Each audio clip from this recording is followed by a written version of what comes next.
Assalamualaikum warahmatullahi wabarakatuh. Hai guys, kami dari kelompok 1. Halo, saya Aisyah. Hai, aku Linda Yarna Babar. Hai, aku Minda Johra.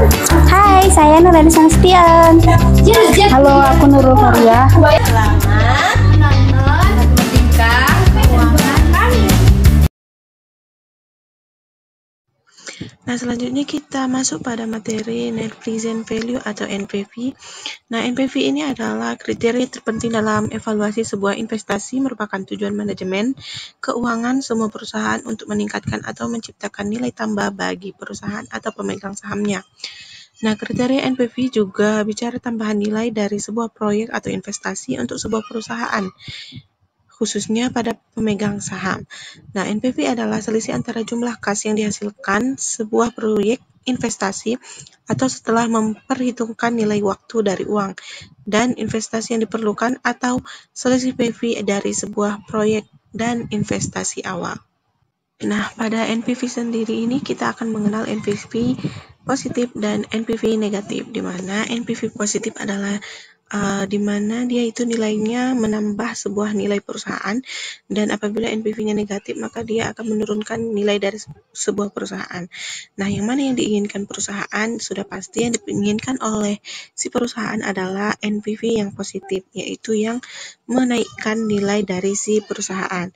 Kriteria ini sangat selaras dengan tujuan manajemen keuangan, yaitu sama-sama berkeinginan menaikkan nilai perusahaan. Nah, berikut ada kriteria diterima atau ditolaknya sebuah proyek atau investasi dengan NPV.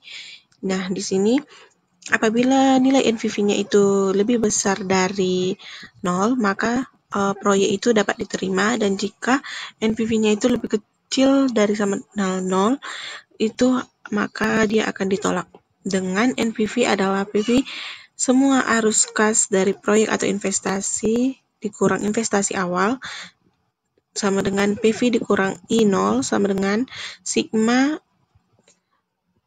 I sama dengan 1 sampai dengan N dikalikan dengan CFI per 1 ditambah K dipangkat dengan I dikurang I0 atau CF per I tambah K ditambah CFI per 1 dikurang K dipangkatkan dengan I sama tambah dengan sampai CFN per 1 per I tambah K dipangkat N dikurang IN, dengan I0 adalah investasi awal, K sama dengan tingkat diskonto atau return yang diharapkan, dan CFT adalah arus kas dalam tahun T atau tahun ke T. Lanjut kita ke contoh. Di sini seorang pengusaha sedang mempertimbangkan membuka usaha warnet di sebuah ruko. Harga ruko, komputer, jaringan, dan semua perlengkapan yang diperlukan untuk investasi ini adalah 400 juta rupiah. Sedangkan kas bersih yang dapat diperoleh dari usaha ini adalah 5 juta per bulan terus-menerus. Jika tingkat return yang digunakan adalah 12% per annum, hitunglah NPV dari usaha ini dan tentukan apakah dia layak atau diterima atau ditolak. Nah, untuk menjawabnya kita menggunakan rumus yang tadi. Yang pertama kita cari dulu K-nya, di mana K adalah return, yaitu 12% per annum atau 1% per bulan atau sama dengan 0,01. CFI sama dengan anuitas, yaitu 5 juta rupiah per bulan. I0 sama dengan 400 juta, yaitu modal yang dibutuhkan. Dan PV adalah CFI per K, di mana 5 juta per 0,01 dikurang I0, di mana I0-nya adalah 400 juta. Maka didapatkanlah hasil 5 juta per 0,01 dikurang 400 juta sama dengan 100 juta rupiah. Nah, dikarenakan nilai NPV-nya itu lebih besar dari 0, maka proyek ini dapat dilanjutkan dan diterima. Nah, terdapat pula kesulitan penggunaan kriteria NPV adalah investor atau manajer keuangan harus mendapatkan tingkat diskonto yang representatif untuk setiap proyek investasi. Untuk investor perusahaan, tingkat diskonto adalah rata-rata tertimbang dari biaya dana atau weighted average cost of capital atau WACC atau rata-rata tertimbang dari struktur modal perusahaan itu. Untuk investor individu, tingkat diskonto yang relevan adalah biaya bunga pinjaman atau biaya modal sendiri atau rata-rata tertimbang dari biaya ini. Nah, baik, materi selanjutnya yaitu internal rate of return. Nah, kelemahan kriteria NPV adalah kita tidak mengetahui apakah selisih bersih arus kas yang diterima dengan investasi awal itu secara relatif besar atau kecil. NPV sebesar 50 juta dari sebuah proyek investasi 10 miliar secara relatif kurang menarik dibandingkan dengan NPV proyek lain yang lebih kecil, katakanlah yaitu 25 juta. Tetapi investasi awalnya hanya 1 miliar. Presentasi return dan proyek kedua ini sangat mungkin lebih tinggi dari proyek yang pertama. Nah, karena perusahaan ini kita mempunyai kriteria lain yang sangat populer yaitu internal rate of return. Kriteria ini tidak menghitung selisih bersih dalam rupiah, tetapi return bersih dari sebuah proyek investasi secara relatif. Internal rate of return sendiri sebenarnya adalah return tertimbang berdasarkan uang secara akurat yang sudah dibahas di bab 11. Nah, definisi dari internal rate of return adalah tingkat diskonto yang membuat NPV sama dengan 0. Nah, menggunakan kriteria ini, sebuah proyek akan diterima jika internal rate of return di atas WACC sebuah perusahaan. Sebaliknya, sebuah investasi yang memberikan internal rate of return di bawah return yang diinginkan investor atau di bawah WACC, proyek ini akan ditolak. Nah, adapun contohnya yaitu hitung internal rate of return dari sebuah investasi yang dapat memberikan arus kas bersih 5 juta secara terus-menerus jika investasi awal yang diperlukan 400 juta. Nah, jawabnya yaitu diketahui A sama dengan 5 juta, I0 sama dengan 400 juta, NPV sama dengan PV dikurang I0 sama dengan 0, NPV sama dengan A per IRR dikurang I0 sama dengan 0. A per IRR sama dengan I0, IRR sama dengan A per I0. Sama dengan, kita masukkan nilai A-nya yaitu 5 juta, dan nilai I0-nya sama dengan 400 juta. Nah, hasil kita bagi yaitu 1,25% per bulan, atau sama dengan 15% per atau. Nah, untuk menentukan apakah proyek investasi di atas diterima atau ditolak, kita perlu membandingkannya dengan return yang diharapkan investor. Jika return yang diinginkan investor dalam contoh di atas adalah 14%, proyek akan diterima karena internal rate of return lebih dari 14%. Sebaliknya, jika investor mengharapkan return 16%, proyek di atas akan ditolak. Baik, saya akan melanjutkan materi selanjutnya yaitu proyek mutually eksklusif. Selain dalam kasus di atas tadi atau yang sudah dibahas, penggunaan kriteria NPV dan IRR juga dapat berbeda jika kedua kriteria itu digunakan untuk 2 atau lebih proyek yang bersifat mutually eksklusif, yaitu proyek-proyek yang tidak bisa dilakukan pada saat bersamaan. Untuk proyek-proyek mutually eksklusif, investor atau manajer keuangan hanya dapat memilih maksimal satu dari proyek-proyek itu.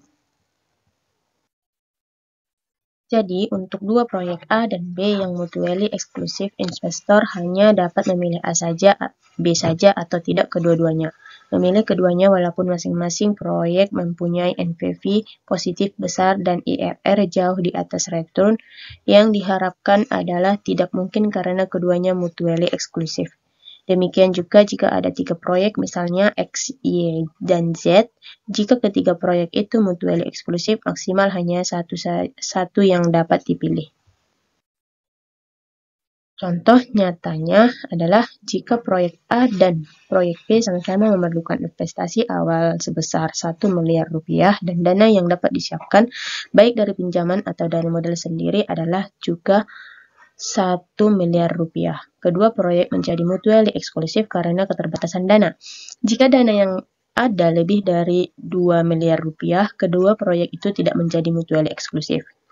Akan tetapi, walaupun dananya tersedia 2 miliar rupiah, jika proyek B memerlukan investasi awal 2 miliar rupiah, sementara proyek A tetap 1 miliar rupiah, kedua proyek adalah mutually eksklusif. Dalam kasus lain yang dapat membuat 2 atau lebih proyek bersifat mutually eksklusif, bukan keterbatasan dana, tetapi keterbatasan lahan, tenaga kerja, dan kapasitas atau karena adanya ketentuan pemerintah. 14.4 Nilai tahunan ekuivalen. Nilai tahunan ekuivalen atau NTE adalah suatu metode untuk menghitung nilai suatu investasi atau biaya dalam bentuk nilai yang setara dengan pembayaran tahunan.